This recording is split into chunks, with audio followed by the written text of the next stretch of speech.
Erst Advent, erstes Kerzli, erstes Leuchten. Advent heisst übersetzt Ankunft oder Erwartung. Ich wollte dich fragen heute Morgen, was du erwartest. Wie schaust du in die Zukunft? Positiv, mit Bedenken, mit Vorbehalt oder gar mit Angst?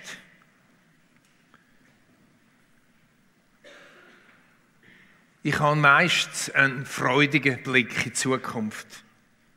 Und ich warne euch heute Morgen, komm ein bisschen schwärmen. Und wenn du heute in einer Stunde da rauslaufst, denkst du vielleicht, jetzt hat er übertrieben.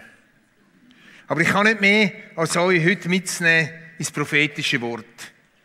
Wir haben das prophetische Wort und da steht in 2. Petrus 1,19 folgendes. Darüber hinaus, also über die normale Evangelien aus, über das normale Wort Gottes, über die Briefe hinaus, haben wir die Botschaft der Propheten, die durch und durch zuverlässig ist. Ihr tut gut daran, euch an sie zu halten. Denn sie ist wie eine Lampe, die an einem dunklen Ort scheint. Haltet euch an diese Botschaft, bis der Tag anbricht und das Licht des Morgensterns es in euren Herzen hell werden lässt. Das prophetische Wort ist wie eine Lampe, die im Dunkeln leuchtet, wie die vielen Lichtchen, die wir jetzt haben in der Adventszeit, wo es bei uns dunkel ist. Hoffnung durch das prophetische Wort heisst meine Predigt heute Morgen. Die Worte der Propheten haben mich immer wieder in verschiedensten Lebenslagen, ob es weltpolitisch schwierig war, ob es um Krieg geht, ob es um persönliche, schwierige Situationen geht. Das prophetische Wort hat mich immer wieder enorm ermutigt. Mir enorme Aussichten gegeben, positive Aussichten, dass das Negative, Schwermütige weichen von mir. Ich weiss, wir möchten gerne kurzfristige Hoffnungsnachrichten.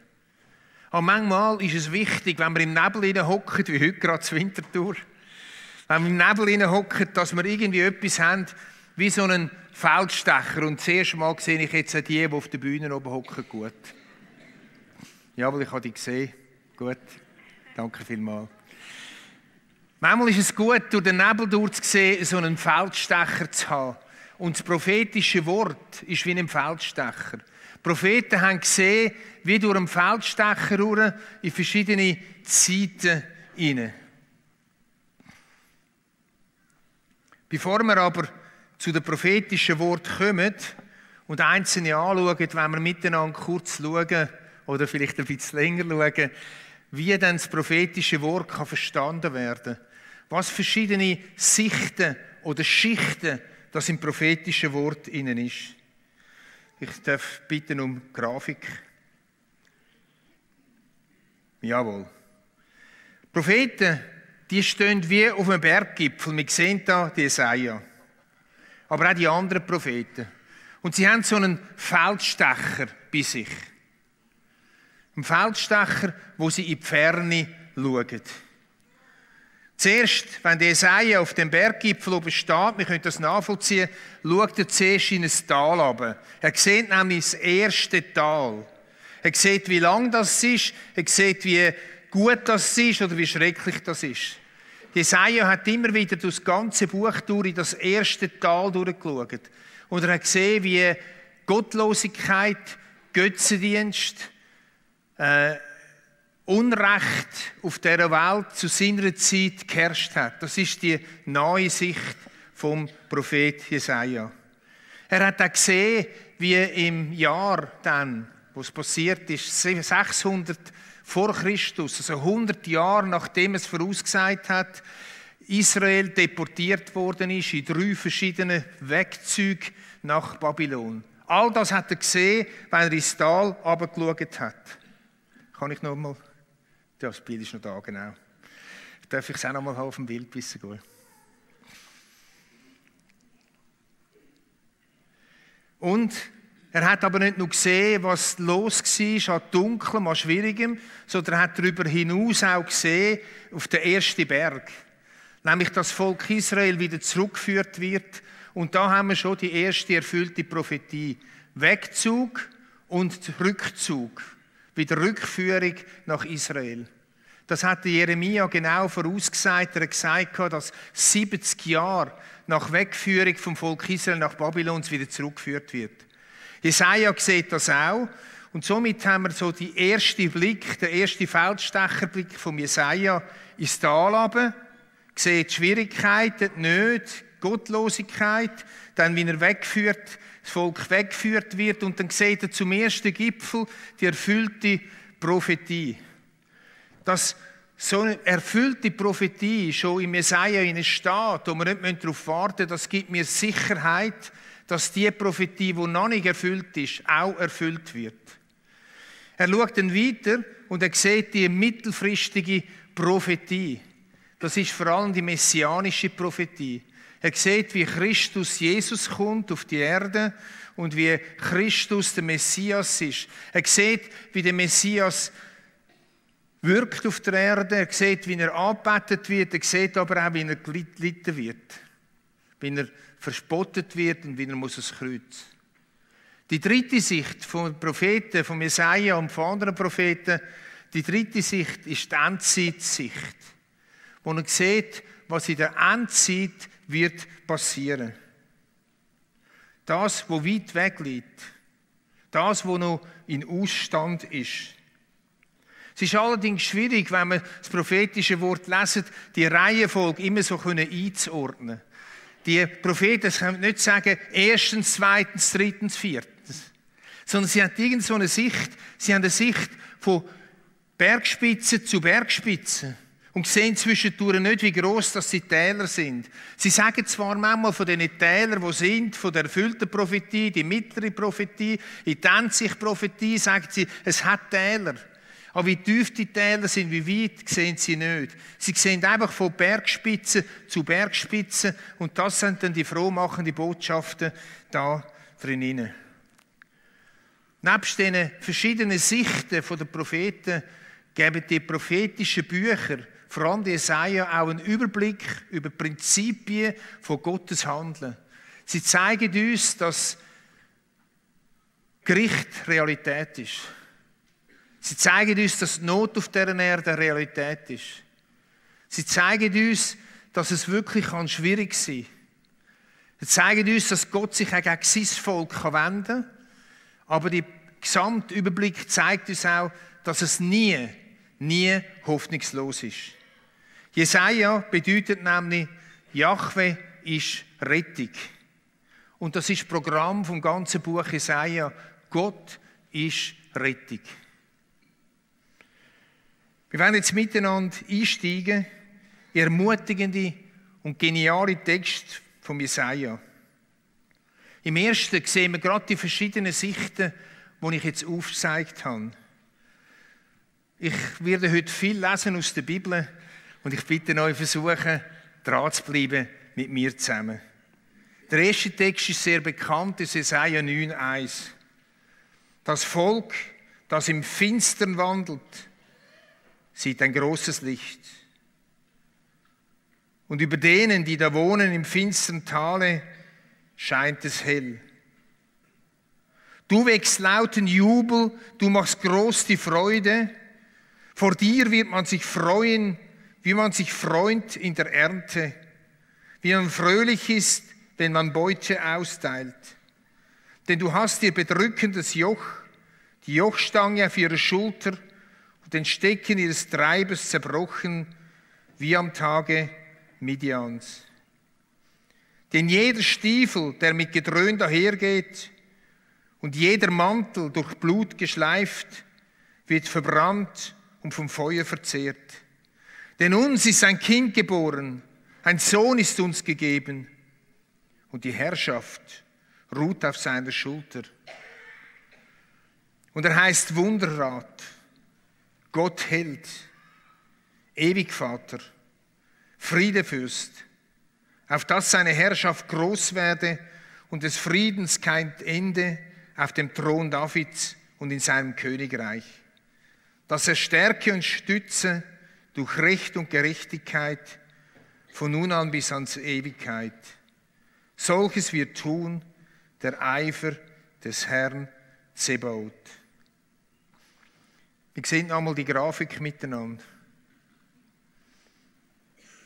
Wir haben da drin genau die 3 verschiedenen Sichten. Wenn einerseits, was er sagt, das Volk, das wandelt im Finstern. Das ist die Situation gewesen, bei Jesaja, das Dunkle, wo das Volk gelaufen ist. Und dann redet er darauf, es ist nun ein Kind geboren. Es ist dann die Aussicht auf die messianische Prophetie. Und dann redet er davon, von dieser Endzeitprophetie vom ewigen Friedensreich. So können wir die Prophetie verstehen von den Propheten.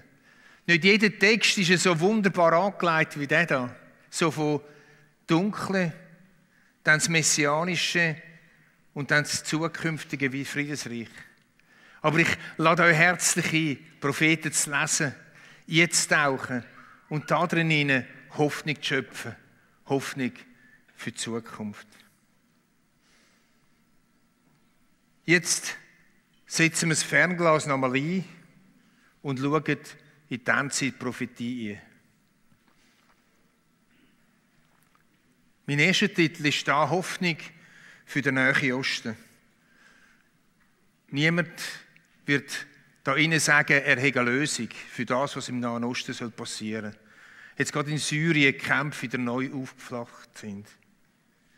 Chaos, Leid und Ratlosigkeit ist im Nahen Osten. Es ist schrecklich. Ich schaue manchmal alles als Jazeera und ich kann kaum den Fernsehsender anstellen, kommt irgendeine Viertelstunde zerbombte Häuser und Menschen, die sterben. Hat jemand eine Lösung? Auf dieser Erde glaube ich niemand. Es ist irgendwie eine Sackgasse, wo schon seit vielen 100 Jahren eine Sackgasse ist, trotz der Gründung vom Staat Israel. Und da drin kommt Jesaja in der Endzeitprophetie und erzählt von etwas, was so unscheinbar scheint. Verstehst du? Und doch eine reale Aussicht. Aussicht, die in der Aussichtslosigkeit unsere Perspektive gibt. Denn der Herr wird den Ägyptern bekannt werden, den Ägyptern. Und die Ägypter werden den Herrn erkennen zu der Zeit und werden ihm dienen mit Schlachtopfern und Speiseopfern und werden dem Herrn Gelübde tun und sie halten. Und der Herr wird die Ägypter schlagen und heilen. Und sie werden sich bekehren zum Herrn. Und er wird sich erbitten lassen und sie heilen. Zu der Zeit wird eine Straße sein von Ägypten nach Assyrien, die Assyrer nach Ägypten und die Ägypter nach Assyrien kommen und die Ägypter samt den Assyrern Gott dienen. Zu der Zeit wird Israel der Dritte sein mit den Ägyptern und Assyrern. Ein Segen mitten auf Erden. Denn der Herr Zebaoth wird sie segnen und sprechen: Gesegnet bist du, Ägypten, mein Volk, und du, Assur, meiner Hände Werk, und du, Israel, mein Erbe. Ägypten ist klar, um was für ein Land das geht. Aber um was geht es bei Assur? Es geht um Teil der heutigen Länder: Syrien, Türkei und Irak. Und der Text sagt uns, dass in der Endzeit die Völker werden an Gott glauben, an unseren Gott, an Gott der Bibel. Und dass die Assyrer, eben die Syrier, Türken und Irak werden zusammen mit Ägypten, wird eine Straße sein nach Israel. Es wird kein Zoll mehr sein, es wird nicht mehr ein Hinderungsgrund sein, es wird kein Krieg mehr sein. Und sie werden Frieden haben miteinander und Gott miteinander dienen. Wenn das keine Aussicht ist, eine Aussicht, die niemand schaffen kann, außer Christus Jesus, der Friedenfürst. Eine Aussicht, die scheint völlig unmöglich ist. Aber im Anbetracht von diesen Prophetien, die sich schon erfüllt haben, wo wir in den Prophetien sehen, was sich schon erfüllt hat, im Anbetracht von diesen Prophetien, glaube ich auch das. Glaube ich auch, dass das passiert. Nach der Staatsgründung von Israel, wo jeder gesagt hat, es ist unmöglich, dass es wird, glaube ich auch, dass die Straße wird sein, wo die Ägypter, die Syrer, die Türken und der Irak auf Israel wird kommen, wo sie miteinander ein Segen werden sein für die Welt. Was für eine Zeit wird das sein? Was für ein Moment wird das sein, wenn das wirklich eintrifft? Bis dann bleiben wir Menschen ratlos. Darum, Freunde, es gibt nur eine Hoffnung. Das ist auf den Friedefürst von Jesus Christus. Das ist der, der das möglich macht, dass das geschehen kann, dass das passieren kann. Die Endzeitsicht für die Nationen. Ich lese einen weiteren Text. Es wird zur letzten Zeit der Berg, da des Herrn Haus ist, feststehen, höher als alle Berge und über alle Hügel erhaben, und alle Heiden werden herzulaufen und viele Völker werden hingehen und sagen, kommt, lasst uns auf den Berg des Herrn gehen, zum Hause des Gottes Jakobs, dass er uns lehre seine Wege und wir wandeln auf seinen Steigen. Was für ein Moment wird das sein, Freunde? Was für eine Zeit, die Völker werden kommen und sagen, kommt, wir gehen und wir lernen von unserem Gott. Kommt, wir gehen nach Jerusalem. Kommt dort ins Zentrum von unserem Gott. Denn von Zion wird Weisung ausgehen und das Herrn Wort von Jerusalem. Und er wird richten unter den Heiden und zurechtweisen viele Völker. Das ist das Gericht. Und wo er Völker wird zurechtweisen. Und jetzt kommt das Herrlichste und das Gewaltigste. Da werden sie ihre Schwerter zu Pflugscharen und ihre Spieße zu Sicheln machen. Denn es wird kein Volk wie das andere das Schwert erheben. Sie werden hinfort nicht mehr lernen, Krieg zu führen. Das ist Hoffnung pur. Das ist Ausblick nach dem ewigen Frieden.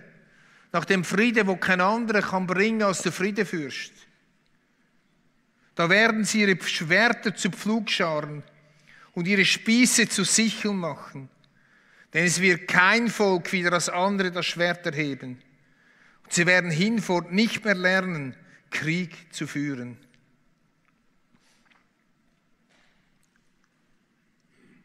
Wir gehen weiter ins Wort Gottes hinein. Ich lese einen weiteren Jesaja-Text, Endzeitsicht für die Nationen. Und der Herr Zebaoth wird auf diesem Berge allen Völkern ein fettes Mahl machen. Verstehst du? Die Propheten reden die Bilder. Und das fette Mahl, das ist ein Bild für genug, für mehr als genug, für dass es gut geht, dass kein Mangel mehr ist. Ein Mahl von reinem Wein, nicht mehr gepanschter Wein, von Fett, von Mark, von Wein, darin keine Hefe ist. Warum keine Hefe? Weil Hefe ist Sauerteig. Und es wird kein Sauerteig mehr sein. Es wird nicht mehr Sündigsumme sein. Es wird nicht mehr Negativsumme sein. Es wird nicht mehr Traurigsumme sein. Es werden keine Tränen mehr, kein Leid mehr sein. Er wird den Tod verschlingen auf ewig. Und Gott, der Herr, wird die Tränen von allen Angesichtern abwischen und wird aufheben die Schmach seines Volks in allen Landen.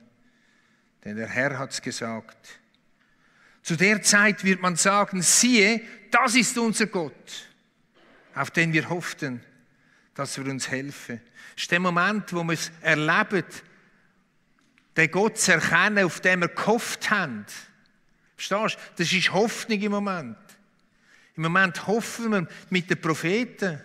Aber es wird die Zeit kommen, nicht mehr hoffen müssen. Die Zeit kommen, es werden sehen, mit eigenen Augen, und wir werden miterleben. Siehe, das ist unser Gott, auf den wir hofften, dass er uns helfe. Das ist der Herr, auf den wir hofften. Lasst uns jubeln und fröhlich sein über sein Heil. Ich könnte euch noch viele so Texte vorlesen.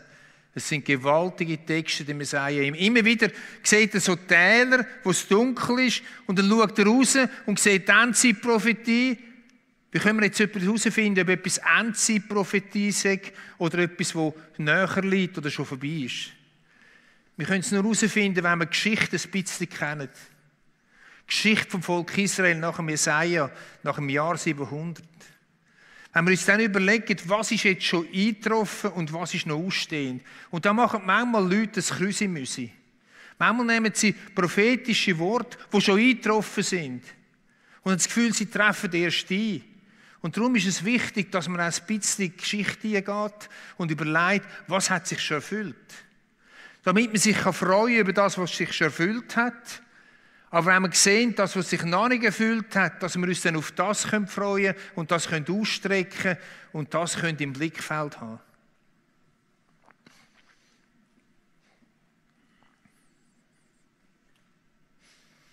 Ich lese noch den letzten Text. Das ist ein bisschen crazy. Das ist ein bisschen abgespaced. Es braucht ein bisschen Mut, da einzutauchen und das zu glauben. Da werden die Wölfe bei den Lämmern wohnen und die Panther bei den Böcken lagern. Ein kleiner Knabe wird Kälber und junge Löwen und Mastvieh miteinander treiben. Kühe und Bären werden zusammen weiden, dass ihre Jungen beieinander liegen, und Löwen werden Stroh fressen wie die Rinder. Und ein Säugling wird spielen am Loch der Otter, und ein entwöhntes Kind wird seine Hand strecken in die Höhle der Natter. Man wird nirgends Sünde tun noch freveln auf einem ganzen heiligen Berge, denn das Land wird voll Erkenntnis des Herrn sein, wie Wasser das Meer bedeckt. Ich habe schon mal gesagt, der Predigt, dass Propheten eine Bildersprache haben. Und da ist jetzt eine typische Bildersprache. Ich glaube nicht, dass man das wörtlich nehmen, dass der Leute nur noch Stroh fressen. Aber es zeigt etwas von in der Endzeit Wiederherstellung von der Schöpfung. Es zeigt etwas vom Friedensreich, dass es nicht nur mit den Menschen Frieden ist, sondern auch in der Tierwelt ein Stück weit Frieden ist. Auch die Schöpfung wiederhergestellt ist.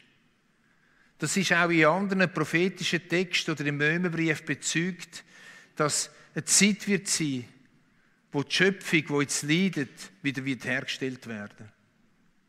Der Text ist für mich ein klares Bild für die Wiederherstellung der Schöpfung. Frieden und Harmonie. Liebe Brüder und Schwestern, es geht nicht einfach das Loch ab. Gott ist nicht ohne Plan. Gott ist nicht ohne Perspektive, wie man es manchmal das Gefühl haben könnte. Ich weiss, wenn man kurzfristig schaut, scheint das manchmal so. Ich weiss, wenn man im Tal unten ist und das Chaos sieht auf dieser Welt, scheint das manchmal so. Aber wenn wir uns aufmachen und den Feldstecher vornehmen und mit den Propheten durch den Feldstecher durchschauen, übrigens, er funktioniert nicht wegen der Skiwerfer. Ich sehe, ganz ehrlich gesagt, rein nichts. Aber wenn ihr das prophetische Wort leset, dann werdet ihr Sachen sehen. Und schnallt nicht ab, weil sie denken, das ist schwierig zu verstehen.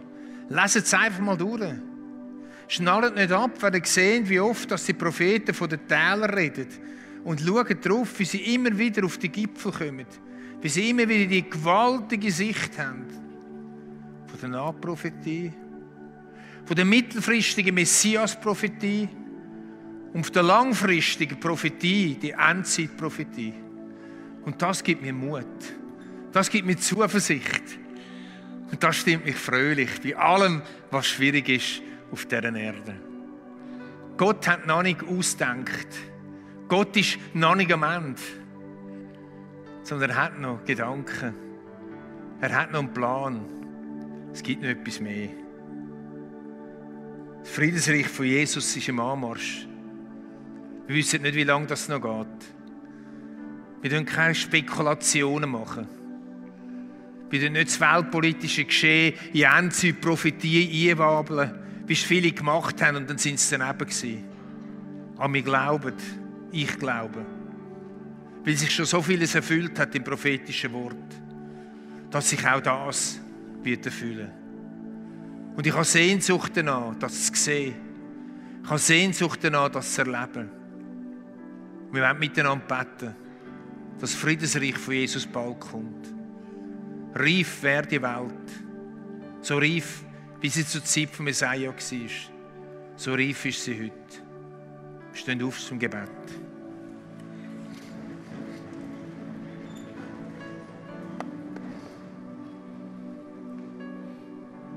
Herr Jesus Christus, du bist der Friedenfürst. Und Und Heiliger Geist, du hast uns im Wort Gottes verschiedene Sichten gegeben.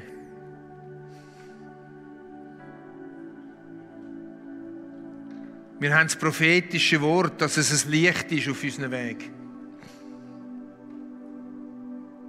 Ich bitte dich, dass heute Morgen Menschen das froh machen.